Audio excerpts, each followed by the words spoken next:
Mi nombre es Don Aurelio Ramírez. Tengo 82 años y esta historia que voy a contarles me duele más que las artritis que cargan mis huesos desde hace décadas. Pero necesito contarla, porque quizás ustedes que me escuchan puedan entender el dolor que se siente cuando tu propia sangre te traiciona. Era el año 1985 cuando decidí comprar este terreno en la colonia San Bartolo, al oriente de la Ciudad de México. En aquellos tiempos, esto era prácticamente campo, pura tierra y magueyes, pero yo veía futuro donde otros solo veían polvo. Trabajaba como albañil en las construcciones del centro, y cada peso que ganaba lo guardaba religiosamente en una lata de café que escondía debajo del colchón. María Elena, mi difunta esposa, me decía: «Aurelio, ¿para qué queremos tierra tan lejos? Aquí en la vecindad estamos bien». Pero yo tenía una visión.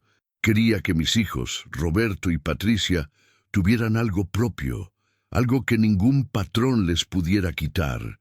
Así que cada domingo, después de misa en la iglesia de San Antonio, me venía a trabajar en mi terreno con mis propias manos, ladrillo por ladrillo, varilla por varilla, mezcla por mezcla. Roberto tenía entonces 17 años y venía conmigo algunas veces, aunque siempre a regañadientes. «Papá, esto está muy lejos, aquí no llega ni el camión», se quejaba mientras cargaba costales de cemento. Patricia era más chica, pero ella sí me ayudaba barriendo y organizando los materiales como si fuera un juego. Recuerdo que en las tardes de lluvia, cuando el agua se colaba por el techo de lámina que habíamos puesto provisionalmente, María Elena preparaba café de olla en la estufa de petróleo, y nos sentábamos los cuatro a planear cómo sería cada cuarto. «Aquí va a ir la sala, papá», decía Patricia señalando un rincón, «y aquí mi recámara cuando me case», agregaba con esa sonrisa que iluminaba hasta los días más grises. Los años pasaron lentos pero seguros. Para 1988 ya teníamos 2 cuartos terminados y un pequeño patio donde María Elena plantó sus geranios rojos. Roberto se había casado con Silvia, una muchacha de Nezahualcóyotl que trabajaba en una maquiladora, y ya tenían a su primer hijo, mi nieto, Carlitos. Patricia seguía soltera, trabajando como secretaria en una oficina del gobierno. «Papá, ¿por qué no le pone escrituras a la casa?», me preguntaba Roberto cada vez que venía de visita. «Para que vea que la casa es suya, mijo», le respondía yo. Pero la verdad es que nunca pensé que fuera necesario. Él era mi hijo, mi sangre. ¿Cómo iba a desconfiar de mi propia sangre? En 1995, después de 10 años de trabajo, la casa estaba terminada. 3 recámaras, una cocina con azulejos azules que María Elena había elegido, una sala donde cabía toda la familia en Navidad, y hasta un pequeño jardín donde crecían los rosales que tanto le gustaban a mi esposa. El barrio había crecido alrededor de nosotros. Ya llegaban los camiones, había una farmacia en la esquina y hasta una escuela primaria donde estudiaba Carlitos. Pero la vida tiene sus formas crueles de enseñarnos que nada dura para siempre. En el 2001, María Elena empezó con dolores en el pecho. Los doctores del Seguro Social dijeron que era su corazón, que ya había trabajado demasiado. Patricia dejó su trabajo para cuidarla, y yo vendí mi camioneta para comprar las medicinas que no cubría el seguro. Una madrugada de marzo, mientras dormía a su lado después de 45 años de matrimonio, María Elena se fue como se van las cosas buenas, en silencio, sin hacer ruido, dejándome solo con el peso de todo lo que habíamos construido juntos. Después del funeral de María Elena, la casa se sintió demasiado grande para mí, solo. Roberto y Silvia venían seguido con mis nietos. Ya tenían 3. Carlitos de 13 años, Ana Sofía de 8 y el bebé Eduardo. Patricia se había mudado conmigo temporalmente para acompañarme en los primeros meses de viudez, pero su trabajo la tenía muy ocupada.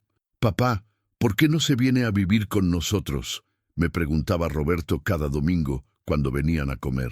Vivían en un departamento pequeño en la colonia Doctores, cerca de su trabajo, en una empresa de refacciones automotrices. Aquí hay mucho espacio para todos, le respondía yo. Esta casa es para la familia. Y era verdad. Los domingos se llenaba de voces, risas, el olor del mole que preparaba Silvia y los gritos de los nietos corriendo en el patio. Carlitos ya era un jovencito que me ayudaba a reparar las goteras y a podar los rosales de su abuela. Ana Sofía se sentaba conmigo en las tardes a ver las telenovelas y el pequeño Eduardo gateaba por toda la casa como si fuera su reino. Fue en el 2003 cuando Roberto empezó a hacerme sugerencias extrañas. «Papá, ¿ya pensó en hacer testamento?», me preguntó un día mientras desayunábamos en la cocina. «¿Para qué, mijo? Ustedes son mis únicos herederos», le respondí sin darle mucha importancia. «Sí, pero sería bueno tener todo en orden, por si pasa algo, por si pasa algo». Esas palabras me quedaron grabadas. Silvia también empezó a cambiar conmigo. Antes me saludaba con cariño, me preguntaba por mi salud, me traía caldos cuando estaba enfermo, pero poco a poco se fue volviendo más distante, más formal. Los domingos llegaba y se iba directo a la cocina sin platicarme de sus cosas. Cuando le preguntaba por qué estaba tan seria, me decía: «No, papá Aurelio, no es nada, solo ando cansada del trabajo». Patricia notó el cambio antes que yo. «Papá, no me gusta cómo se está comportando Roberto», me dijo una tarde que estábamos regando las plantas. «¿Cómo que no te gusta?». «No sé, como que anda muy preguntón sobre sus cosas, sobre la casa. El otro día me preguntó si usted tenía deudas, si debía predial, cosas así». «Son preocupaciones normales de hijo, Patricia. Tu hermano siempre ha sido responsable». Pero en el fondo, algo me empezaba a inquietar. La primera señal real de alarma llegó en diciembre de ese mismo año. Roberto me pidió que lo acompañara a un notario para arreglar unos papeles. Dijo que era para tramitar una beca para Carlitos, que necesitaban comprobar que yo era el propietario de la casa. Como yo nunca había estudiado más allá de la primaria y los papeles me confundían, confié en él. El notario era un hombre joven, con traje y corbata, que hablaba rápido y usaba palabras que yo no entendía muy bien. Roberto le explicó la situación, y el licenciado me puso enfrente una serie de documentos. «Aquí firma, don Aurelio», me decía señalando líneas marcadas con X. «Es solo para confirmar que usted es el propietario». Firmé sin leer. ¿Cómo iba a desconfiar de mi propio hijo? Esa noche, mientras cenábamos tacos de canasta que había comprado Silvia, Roberto se veía especialmente contento. «Ya verá, papá, que todo va a estar mejor organizado ahora», me dijo mientras me servía más salsa. «La familia tiene que estar unida y todo tiene que estar claro para evitar problemas». Unida. Esa palabra me dio una extraña tranquilidad esa noche. Pensé en María Elena y en cómo estaría orgullosa de ver que sus hijos se preocupaban por mantener la familia unida. No sabía que acababa de firmar mi propia sentencia. Los cambios no llegaron de inmediato. Durante los primeros meses de 2004, todo siguió aparentemente normal. Roberto y su familia seguían viniendo los domingos.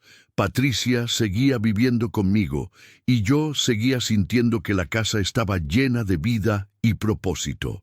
Pero había pequeños detalles que me inquietaban sin que pudiera explicar por qué. Roberto empezó a llegar con carpetas y papeles que guardaba en el closet del cuarto que había sido de Patricia cuando era niña. «Son documentos del trabajo, papá», me explicaba cuando yo preguntaba. Silvia dejó de preguntarme qué necesitaba para la casa y comenzó a comprar cosas sin consultarme. Nuevas cortinas, una televisión más grande, hasta un refrigerador nuevo, que según ella era más eficiente.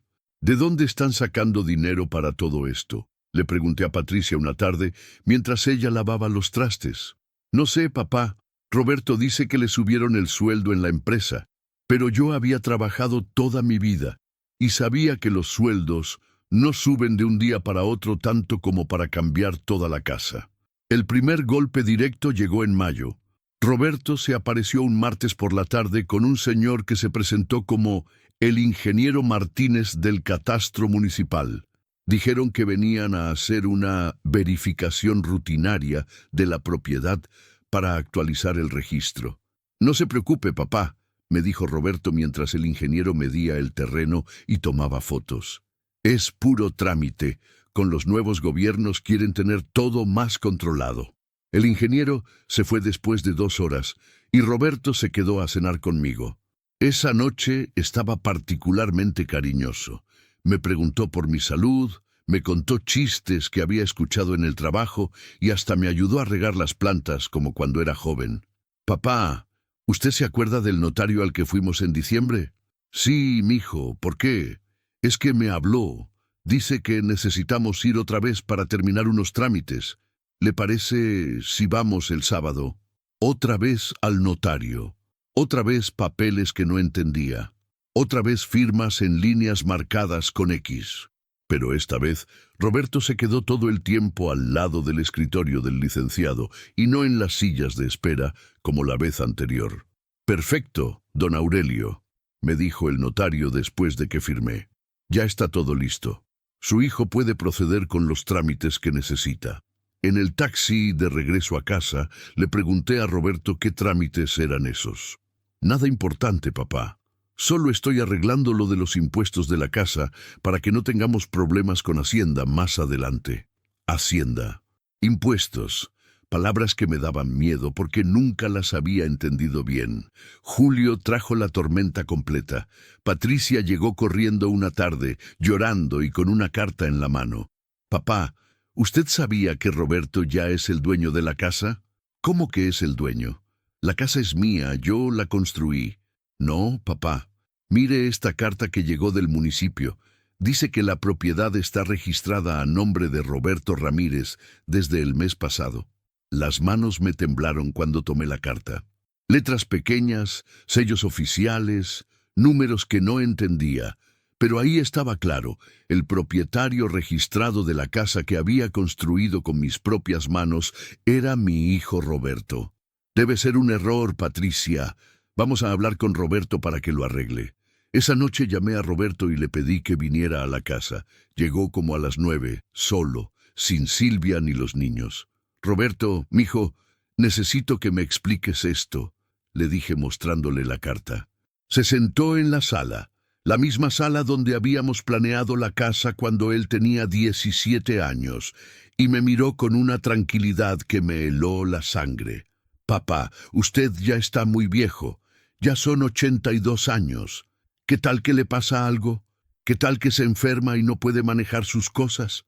Yo solo estoy protegiendo el patrimonio familiar. Pero Roberto, la casa es mía. Yo la construí para ustedes, pero mientras yo viva, es mía. Papá, usted firmó los papeles. Todo está legal. No se preocupe, usted puede seguir viviendo aquí. Es su casa. Es su casa, me dijo. Su casa que ahora era de él. Patricia gritó. Roberto, ¿cómo puedes hacerle esto a papá? Patricia, tú no entiendes de estas cosas. Cuando papá se muera, ¿quién va a hacerse cargo de todo? ¿Tú? Tú ni siquiera estás casada ni tienes hijos.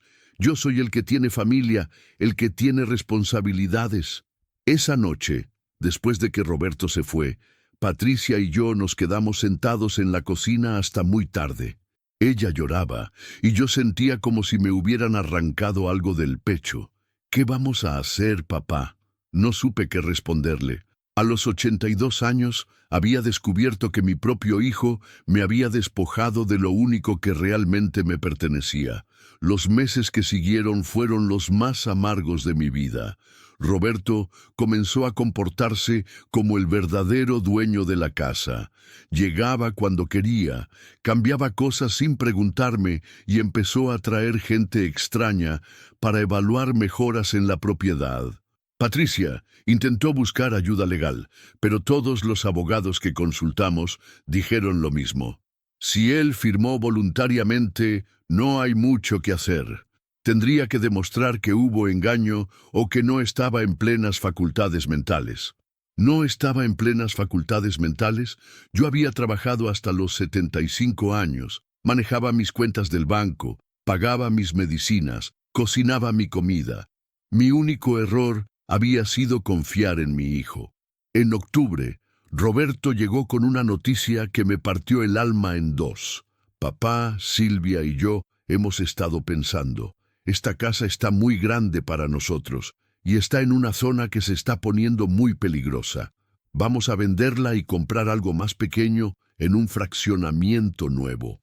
Vender la casa que construí con mis manos. Papá, no sea sentimental, es una buena inversión. Con lo que saquemos de la venta compramos una casa más chica pero más segura y hasta nos sobra dinero para los gastos de los niños. ¿Y yo qué? ¿Dónde voy a vivir? Usted se viene con nosotros, papá. Va a estar mejor cuidado, como si fuera un objeto, un mueble viejo que necesita mantenimiento. Patricia explotó. Roberto, no puedes vender la casa de papá. Él construyó esta casa para vivir aquí hasta que se muera. Patricia, yo soy el dueño legal. Puedo hacer lo que me parezca mejor para la familia. La familia. Otra vez esa palabra que ahora sonaba falsa en su boca. En diciembre llegaron los compradores. Una pareja joven con 2 niños pequeños que recorrían mi casa como si ya fuera suya. La mujer se emocionaba con la cocina. El hombre medía el patio para saber si cabía una alberca. Los niños corrían por los cuartos que yo había construido pensando en mis propios hijos. ¿Cuándo estaría disponible?, preguntó el hombre. En enero puede ser, respondió Roberto sin mirarme. Enero. Me quedaban apenas unas semanas en la casa donde había vivido casi 20 años, donde había criado a mis hijos, donde habían nacido mis nietos, donde María Elena había muerto en mis brazos. La noche del 31 de diciembre, mientras afuera sonaban los cohetes y la música de las posadas, me senté solo en mi sala. Patricia había ido a casa de una amiga. Roberto estaba con su familia en no sé dónde, y yo me despedía en silencio de cada rincón de mi hogar.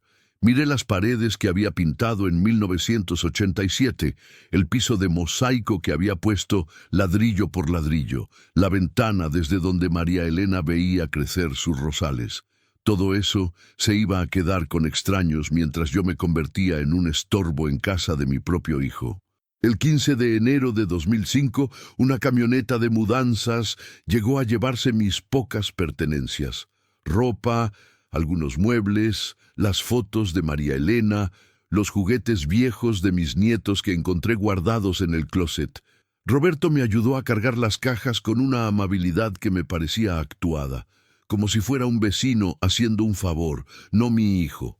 Ya verá, papá, que en la casa nueva va a estar más cómodo, me decía mientras subíamos las cajas a la camioneta.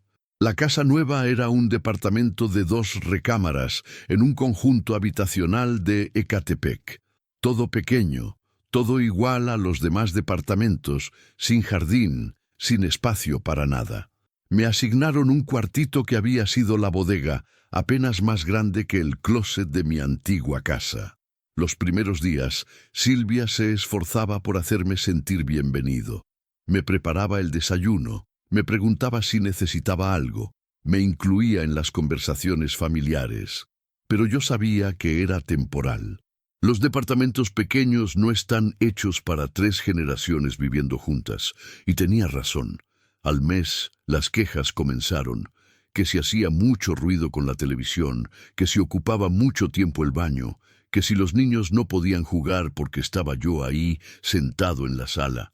Silvia ya no me hablaba con cariño, y Roberto llegaba del trabajo cada vez más tarde, como evitando estar en casa. Una noche escuché a través de la pared delgada cómo discutían en su cuarto. Roberto, tu papá no puede quedarse aquí para siempre. Los niños necesitan su espacio, y yo ya no tengo privacidad para nada. ¿Y qué quieres que haga? Es mi papá. Hay asilos muy buenos, lugares donde estaría mejor cuidado. Asilos. La palabra me atravesó como un cuchillo. Al día siguiente, Roberto se acercó a mí mientras desayunaba solo en la cocina. Los niños ya se habían ido a la escuela. Silvia al trabajo. Papá, ¿usted qué opina de los asilos de la tercera edad? ¿Por qué me preguntas eso, Roberto? No, es que he visto unos muy bonitos, donde hay gente de su edad, donde hacen actividades, donde lo cuidan bien. Siempre he pensado que usted podría hacer amigos. Hacer amigos. A los 82 años, después de construir una casa con mis manos, después de criar a este hombre que ahora quería deshacerse de mí como si fuera un estorbo. Mijo, yo no quiero ir a ningún asilo. Yo quiero estar con mi familia. Papá, usted siempre va a ser mi familia, pero piénselo. Allá estaría más cómodo. Tendría su propio cuarto, su propia rutina. Su propia rutina. Lejos de él, lejos de mis nietos, lejos de todo lo que me había dado sentido a la vida. 2 semanas después, Roberto llegó con folletos coloridos de un asilo llamado Hogar del Atardecer. Fotos de viejitos sonrientes jugando dominó, jardines bien cuidados, cuartos individuales con baño propio. Mire, papá, qué bonito se ve. Hasta tienen capilla para que vaya a misa todos los días. Patricia se enteró de los planes de Roberto y vino a visitarme al departamento. Fue la primera vez que lloré delante de alguien desde la muerte de María Elena. Papá, véngase conmigo. Yo rento un cuarto más grande y vivimos juntos. No, mija, tú tienes tu vida. No es justo que cargues con tu papá viejo. Usted no es una carga, papá. Usted es mi papá. Pero yo sabía que Roberto ya había decidido. El 15 de marzo, exactamente 2 meses después de haberme sacado de mi casa, me llevó al Hogar del Atardecer. Era un lugar limpio, organizado, con enfermeras uniformadas y horarios estrictos. Mi cuarto tenía una cama individual, un escritorio pequeño y una ventana que daba al patio interior donde otros viejos caminaban despacio o se sentaban en bancas de metal. Ve, papá, aquí va a estar muy bien cuidado. Vengo a visitarlo todos los domingos. Todos los domingos. Los mismos domingos que antes pasábamos en mi casa, comiendo mole de Silvia y viendo a los nietos jugar en mi patio. Roberto se fue esa tarde después de ayudarme a acomodar mis pocas cosas en el closet diminuto. Me abrazó en la puerta y por un momento creí ver lágrimas en sus ojos. Papá, usted sabe que lo quiero mucho, ¿verdad? Sí, mijo. Yo también te quiero, pero el amor descubrí esa noche mientras miraba por mi ventana a los extraños que ahora eran mis únicos compañeros. A veces no es suficiente para compensar la traición. Han pasado 3 años desde que Roberto me trajo a este lugar. Al principio venía cada domingo, como prometió, después cada 2 semanas, después una vez al mes. Ahora, si viene 3 veces al año, es mucho. Patricia me visita más seguido. Cada sábado llega con dulces, con noticias del mundo exterior, con abrazos que me recuerdan que no todo el amor se perdió. Me cuenta que Roberto vendió mi casa en 800,000 pesos, que compraron una casa más grande en Satellite, que los niños van en colegios privados. Mis nietos han crecido. Carlitos ya tiene 20 años y estudia ingeniería. Ana Sofía es una señorita de 17 que ya no me recuerda cuando jugábamos en mi patio. Eduardo tiene 12 y me ve como a un desconocido cada vez que viene con su papá. A veces, en las tardes cuando llueve y el patio se llena de charcos, me siento en mi cuarto y pienso en María Elena. Me pregunto qué diría si supiera lo que pasó. Me pregunto si desde dónde está puede ver cómo el hijo que criamos con tanto amor fue capaz de quitarme todo lo que habíamos construido juntos. Los otros viejos del asilo tienen historias parecidas. Don Ramón me contó que su hija vendió su casa para pagar sus deudas y nunca le dio ni un peso. Doña Carmen dice que sus hijos se pelearon por su herencia antes de que ella se muriera, y al final la trajeron aquí para no seguir discutiendo. Parece que es algo común en estos tiempos, los hijos que se sienten con derecho a disponer de la vida de sus padres antes de que se mueran. Los hijos que confunden el amor filial con el derecho a heredar. Yo construí esa casa pensando en dejarles algo bueno a mis hijos, Nunca pensé que mi propio hijo me la quitaría mientras yo aún viviera para disfrutarla. Roberto no me robó solo una casa, me robó la dignidad de envejecer en mi propio hogar. Me robó los domingos familiares que tanto disfrutaba. Me robó la posibilidad de morir donde fui feliz con María Elena. Me robó el respeto que creí que se ganaba siendo un buen padre. Y lo más doloroso de todo, nunca me pidió perdón, nunca me dio las gracias. Ni siquiera reconoce que hizo algo malo. En su mente, él salvó el patrimonio familiar y me puso en un lugar donde estoy bien cuidado. Pero ustedes que me escuchan, ¿saben qué es lo que más me duele? No es haber perdido la casa. Las casas se pueden construir de nuevo. No es estar en este asilo. He conocido gente buena aquí y las enfermeras me tratan bien. Lo que más me duele es la traición. Es descubrir que el niño al que le enseñé a ser hombre, al que cargué cuando se enfermaba, al que defendí cuando se metía en problemas, fue capaz de engañarme y robarme cuando más vulnerable estaba. Es saber que mi propio hijo prefirió 800,000 pesos a tener a su padre viviendo con dignidad en la casa que construyó para él. Es entender que para Roberto yo dejé de ser su papá para convertirme en un obstáculo para su comodidad. Por eso les cuento esta historia. Para que ustedes, que tal vez son hijos, sepan que sus padres viejos no son estorbos que hay que quitar del camino. Son las personas que les dieron todo lo que tienen, incluyendo la vida. Y para ustedes, que tal vez son padres, para que tengan cuidado. El amor de padre no siempre es correspondido con amor de hijo. A veces, los hijos solo ven herencias donde deberían ver bendiciones. Mi nombre es Don Aurelio Ramírez. Tengo 85 años y esta es la historia de cómo mi propio hijo me sacó de casa y se quedó con todo. Ni un gracias de mi propio hijo. Pero ¿saben qué? Ya no espero ese gracias. A mi edad ya aprendí que la gratitud no se puede forzar y que el cariño verdadero se demuestra con hechos, no con palabras.